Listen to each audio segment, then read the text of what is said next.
If you want to know how to keep ice longer in an ice chest, I've got a little tip for you.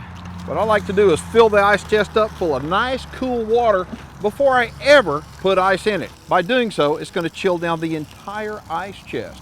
Keep this in mind, if the ice chest stays in the back of your truck, odds are it's going to be the temperature of the outside, and it's going to take a long time for the ice to cool that down. So if you put cool water in about an hour before you're going to put ice in, it cools down the whole ice chest, and it'll stay a lot longer when you put it in. The cooler that you can get the inside of the ice chest before you put the ice in, the longer the ice is going to last. All right, this tip will help you keep things cooler longer in any ice chest.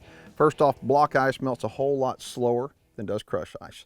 So what I wind up doing, I make a big block of ice. How did I do this? I took my Game Saver unit and I took a Food Saver bag and I sealed one end of it. I filled it full of water and then I sealed the other end, giving it plenty of room for expansion. I put the bag of water in the freezer overnight and voila, I have a big block of ice.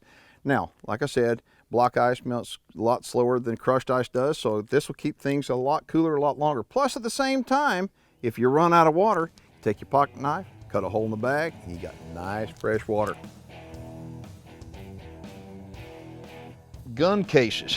Gun cases, I often ask myself, why would somebody skimp on a gun case? They've got a very expensive rifle, they're putting in a very inexpensive case. This doesn't make sense to me. I want to talk to you about gun cases. You'll notice that inside of this case, I've got a soft-sided case. Many times, when you travel to different states or provinces, those states or provinces have laws that require you to always have your rifle in a gun case. And many times when you're in the bush, as they say, it's difficult to have it in a gun case like a hard-sided case. So I always pack a soft-sided case with me just to make sure, give it a little bit of extra protection while I'm on the field. A couple of tips when putting your rifle in a gun case or traveling on an airplane for that matter. You'll notice the handle of the case is here, and the way I have the rifle stored in the case is I have it with the optics up. And the reason why is when the case is carried and it's dropped down, I sure don't want the pressure to go on top of my optics. Another thing, when traveling with a hard-sided case, I always make sure and case my rifle in a soft-sided case just in the event that I need to be able to have it to transport on a quad. And then one last piece of advice, if you're traveling on an airline, I encourage you to check with the airlines to see what their rules are, but most major airline carriers require a firearm to be locked up separately than your ammunition, and your ammunition needs to be locked up as well.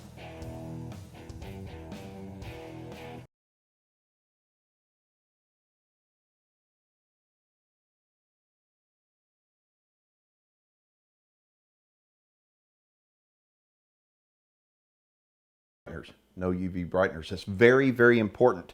You know, removing blood, a lot of people would think that you use hot water or warm water to remove blood. I've always found it better to remove blood, use cold water. For whatever reason, it seems like the hot water actually sears in the stain. Cold water removes blood a whole lot better. Now, let's talk about camouflage.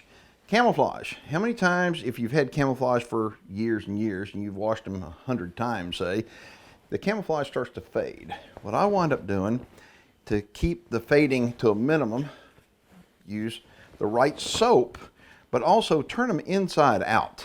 Okay, when you turn them inside out, they tend to fade less.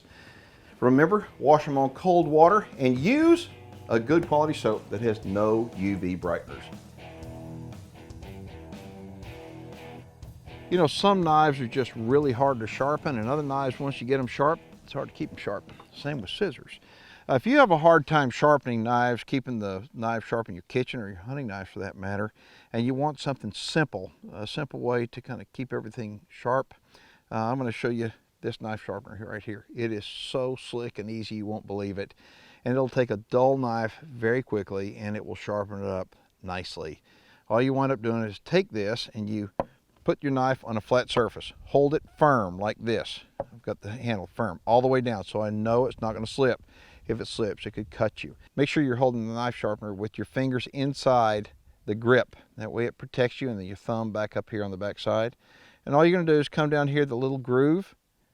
You're going to set it right there, the blade in it, and you're going to run it down. You're going to put slight pressure on that blade.